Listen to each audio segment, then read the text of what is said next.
nakikiusap sa akin. Bridget, hindi kita pinalaki ng ganyan, ha? Asawa mo si Jonas, dapat pinaglalaban mo karapatan mo. Nawalan ka na ng anak, baka pati asawa magwalang ka pa. Wala nangyari sa amin ng asawa mo. Maniwala ka. At sinong lolokohin mo? Ako? Eh, sira ulo ka pala eh! Jonas, yun yung totoo! Anong binigay mo sa kanya? Yang labi mo. Anong parte ng katawan mo? Di ba sabi mo mahal mo siya, pinakasalan mo siya, di ba? Yan yung sabi mo sa akin dati eh. Wala namang natitira dyan pag-ibig para sa kanya. Wala na. Puro galit na lang. Kaya nga gusto ko na makipaghiwalay sa kanya eh. Bago ko pa siya tuluyang masaktan.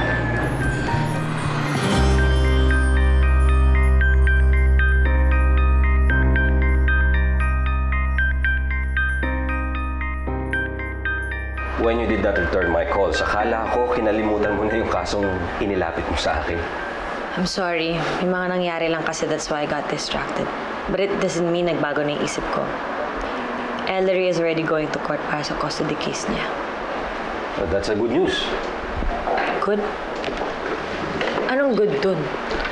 Hindi natin may sampa-sampa yung kaso mo because wala tayong makuhang judge na gustong dinggin ito. Pero kung kalaban natin ang mismong mag-aangat nito sa korte, then the court has no choice but to hear your side. So sigurado ka ba na mananalo ko sa custody case para sa anak ko? Bridget, I don't wanna guarantee you anything, pero this is a good chance we'll finally have a day in court.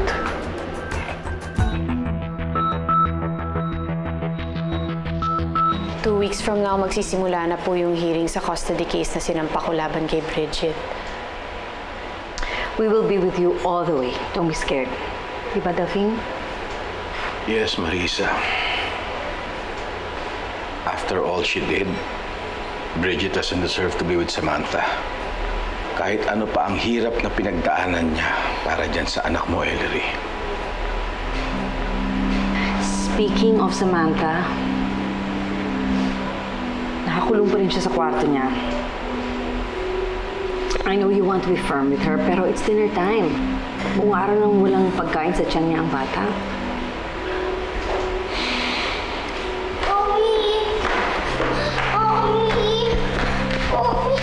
Kukuto na po ako. Sige, kakain na tayo, anak, ha? Sorry na po, Mommy. Promise po, bukas papasok na po ako sa school. Huwag na po kayong magalit sa akin. Hindi na galit sa'yo ang mami, anak, ha? Sige, kain na tayo. Halika na, mamu, papu. Let's go! I'm so hungry! Inaayos na ng lawyer ko yung defense namin. May fighting chance daw kami sa custody case. Ay, bonggacious ka, sister. Mabuti na lang talagang hindi mo kinalimutan yung case nyo, ano? Well, kay Ellery and Jonas ko lang naman sinabi na iuurong ko yung kaso. Pero hindi naman ako mag-give up right away.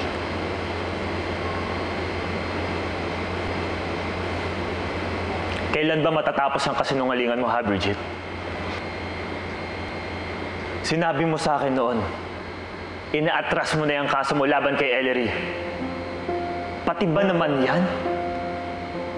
Isa ring malaking kasinungalingan? I had to protect myself. At mabuti ginawa ko yun.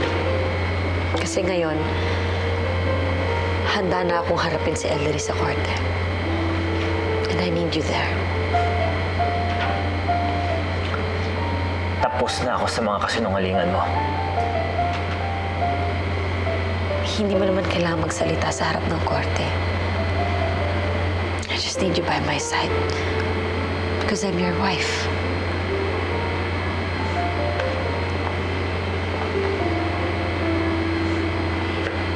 I'm leaving you, Bridget. I'm filing for annulment. No. Jonas, no. No. You can't do this to me. Hindi ako papayag na iwanan mo ako. Hindi ako makikipaghiwalay sa'yo.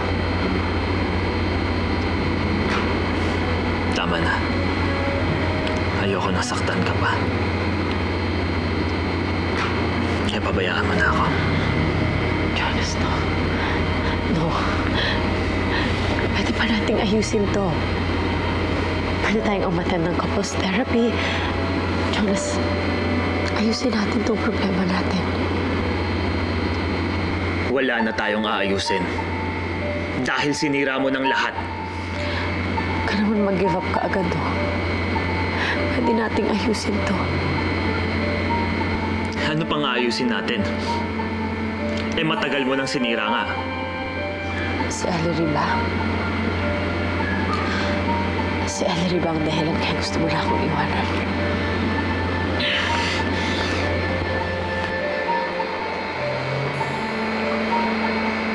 Walang kinalaman dito si Ellery.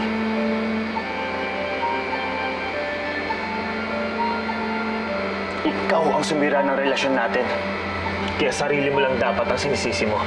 Hindi ang ibang tao. Galit na galit ka sa akin. Nung malaman mo nagsinungaling ako sa'yo. Pero ikaw, ngayon, nagsisinungaling ka sa akin. Aminin mo nga. Mahal mo pa rin si Ellery, di ba?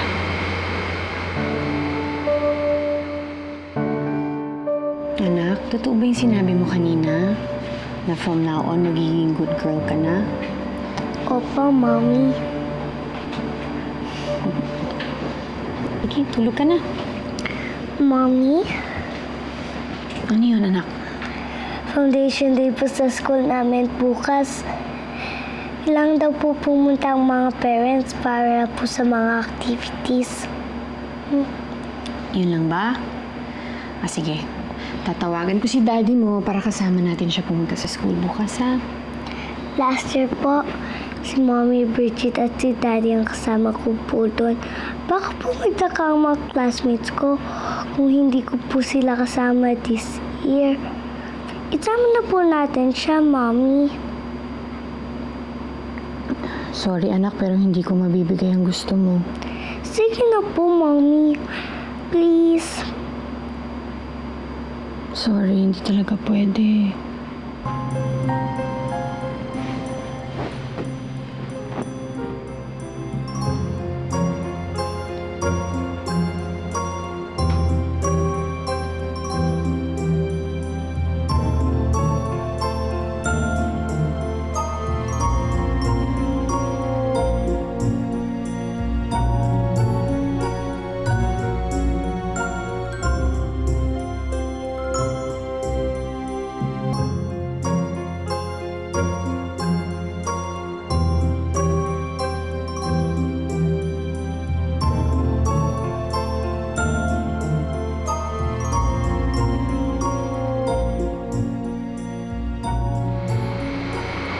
Hindi ka makasagot. Ginagawa mo lang lusot yung pangluloko ko sa'yo para iwanan ako. Pero yung totoo, si Ellery pa rin yung mahal mo.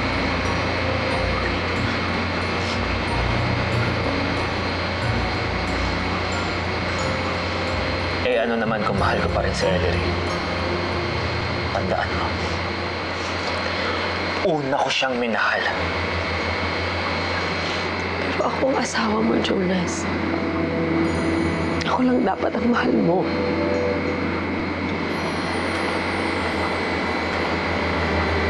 Maniwala ka sa akin, Bridget. Sinubukan kong mahalin ka. Pero sinayang mo lang yung lahat. Jonas, don't leave me.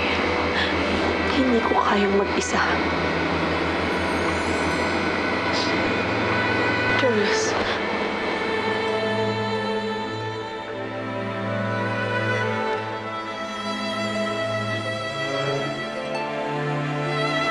Matagal ka nang nag-iisa. Dahil makasarili ka.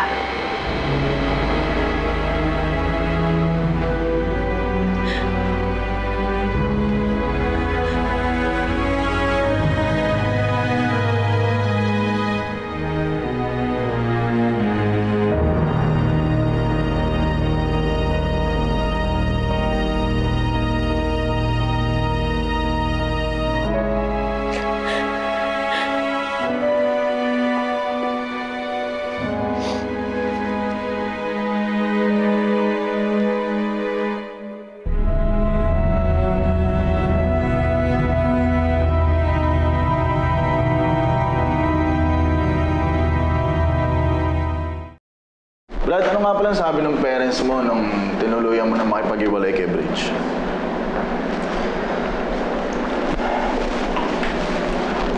Maayos na yung buhay nila sa Amerika. Ayoko namang idamay pa sila sa problema namin, di ba? Pare, sa iyong bahay. Actually, sa inyong dalawa ni Ellery eh. Ba't di na lang paalisin mo na lang si Bridge? Kesa naman eto, ikaw tong nagre-renta sa hotel. Hanggat hindi pa naaanal yung kasal namin ni Bridget, asawa ko pa rin siya. May karapatan pa rin siya dun sa bahay. At isa pa, hindi naman ako ganun kasama para palayasin na lang siya dun sa bahay, di ba? So you're finally giving up on Bridget. So ibig sabihin, babalikan mo na si Ellery, ganun? May problema pa si Ellery.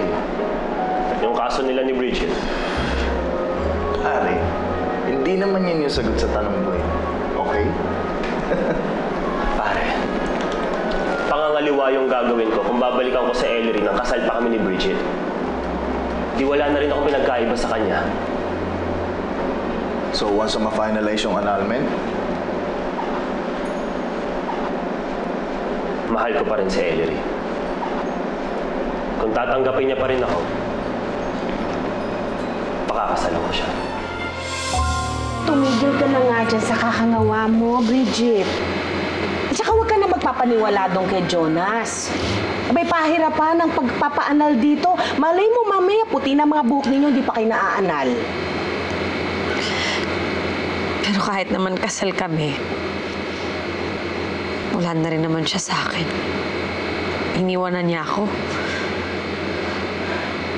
Alam mo, gusto ko sabihin sa'yo, I told you so eh. Pero baka lalo ka lang hindi tumigil sa kakangawa dyan.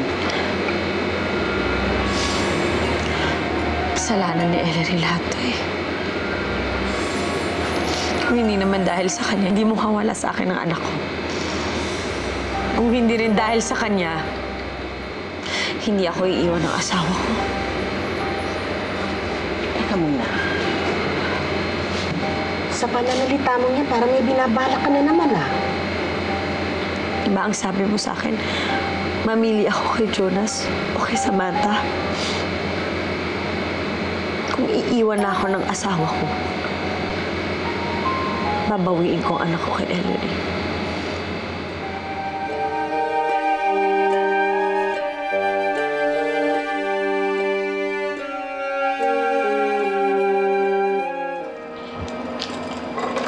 Let's go na, anak. Malilit tayo. Hindi na po ako ate ng foundation day. Akala ko ba kahapon excited kang pumunta? Di naman po natin kasama si Mommy Bridget, diba? Anak, naalala mo yung pinag-usapan natin? Gusto mo bang i-discipline kita? Halika na, nandiyan na si Daddy mo naghihintay. Nandiyan na si Daddy, oh. Anak. Daddy! Oh. Bakit di niyo po kasama si Mommy Bridget? Ano kasi anak eh, busy ang mami mo. Pero sabi niya naman sa akin, susubukan niya daw humabol. Talaga po? Let's go na po, Daddy. Baka andun na po si Mommy sa school.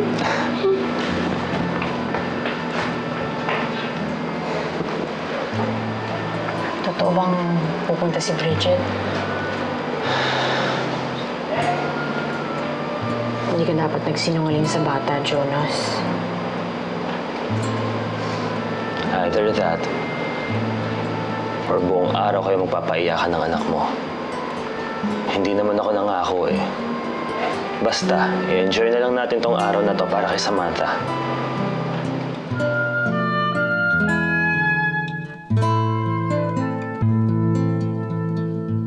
Paano mo naman makukuha si Samantha doon kina Ellery? Hello? Pinakaladkad ka nga, di ba, nung ninang mong bruha?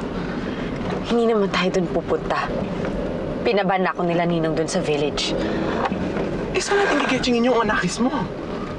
Dun sa school niya. Meron silang event today. Sigurado ako maraming tao dun. Perfect opportunity para makuha kong anak ko. Tama. kasama yung sigot ko. Ayan. Kidnap beauties.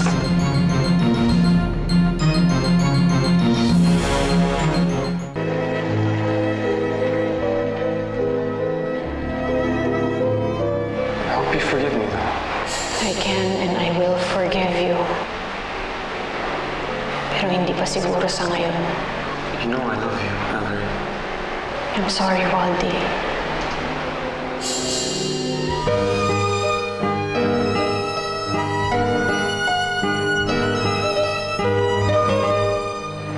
Uy! Nasa si Aaron?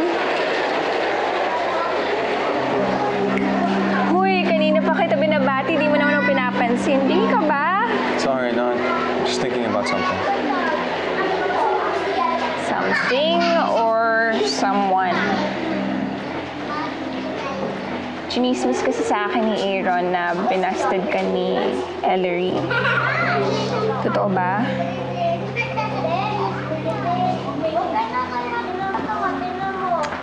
Well, if you need a shoulder to cry on, you know, my shoulder's always free.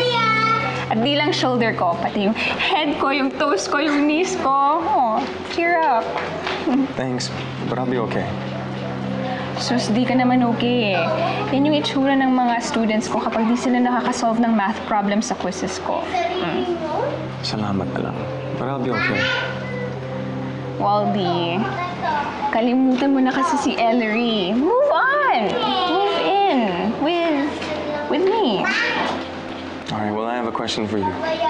Let's say, someone that you love rejects you. Titigil ka na ba sa pagmamahal sa kanila? Of course not. Well, there's the answer to your question. Mahal ko si Ellery. Hindi ko siya pwedeng kalimutan.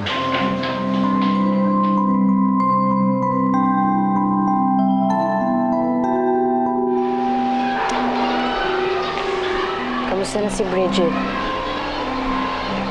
Hindi ko alam. Hindi pa rin kayo nag-uusap?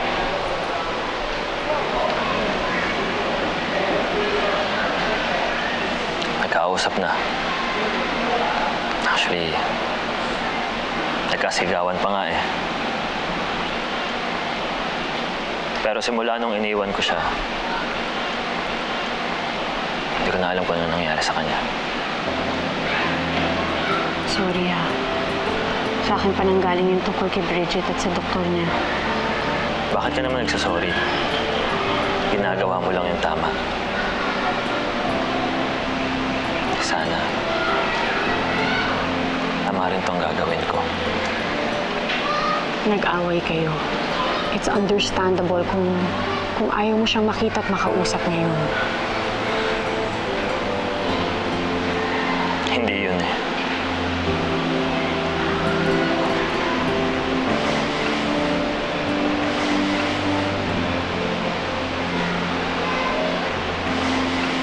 Hihiwalayan ko na si Bridget.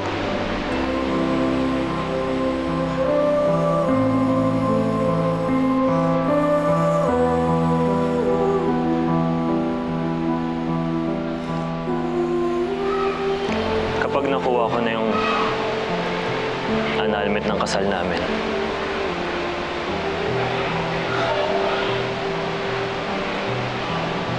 tatanggapin mo ba ako?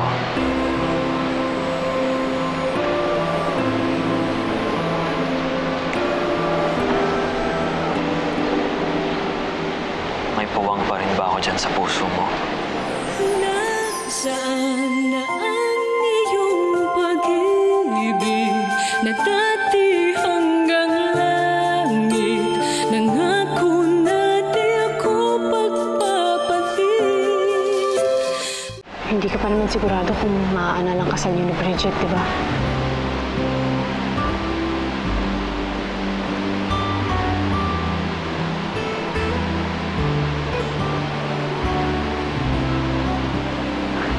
Mahal pa rin kita, Ellery.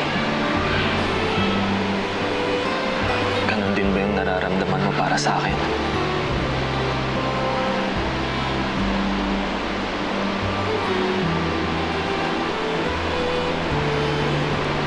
I'd be lying if I said hindi na kita mahal, Jonas. Pero hindi ito ang tamang panahon para pag-usapan natin ang tungkol dito. Kapag wala ng gulo, kapag maayos na ang lahat, tsaka natin pag-uusapan ang tungkol dito.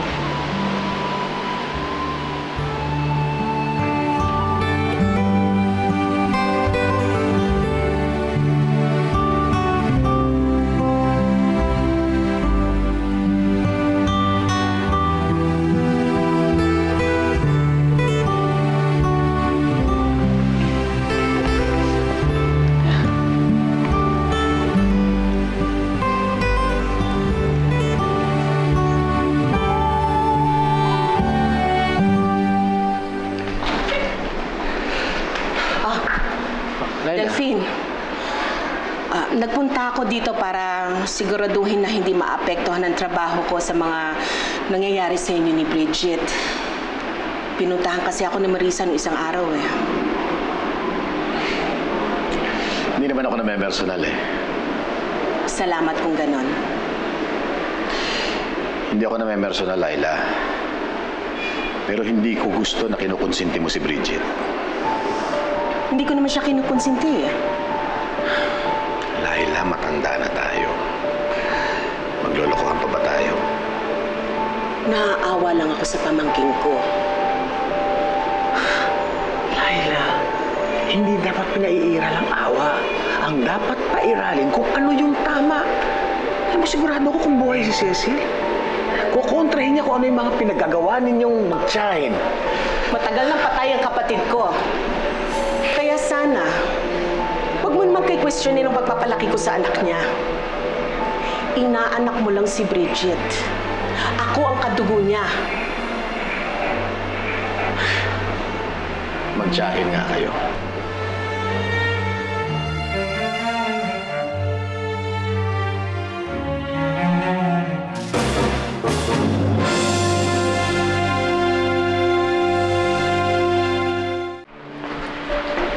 Narinig ko yung pag-uusap ng dalawa. Walang hinat pa ng sinabi sa'yo ni Jonas, anak. Hindi siya basta isusuko ni Bridget. Mahal ko pa rin si Jonas, Mami. Pero sila na ni Bridget. Mami, asawa ko na si Jonas noon pero nagawa pa rin siyang agawin sa akin ni Bridget. Huwag mong kakayahin ang kinakapatid mo, Ellery. Hindi ikaw yon. Nabawi ko na po si Samantha kay Bridget. Tama lang nabawiin ko ang isa pang bagay na naagaw niya sa akin. Ang asawa ko.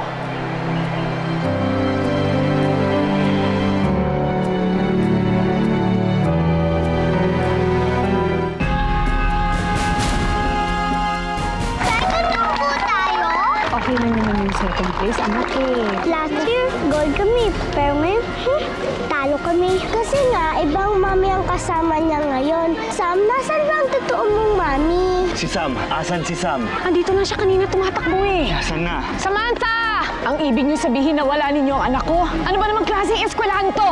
Lumabas po ang bata kasama yung mami niya. At siya lang po ang kilala namin ina ng bata. Ako ang ina ng bata! Mami! Anak. Alis po tayo? Oo, anak. Ito na ang pagkakataon natin para hindi tayo magkahiwalay.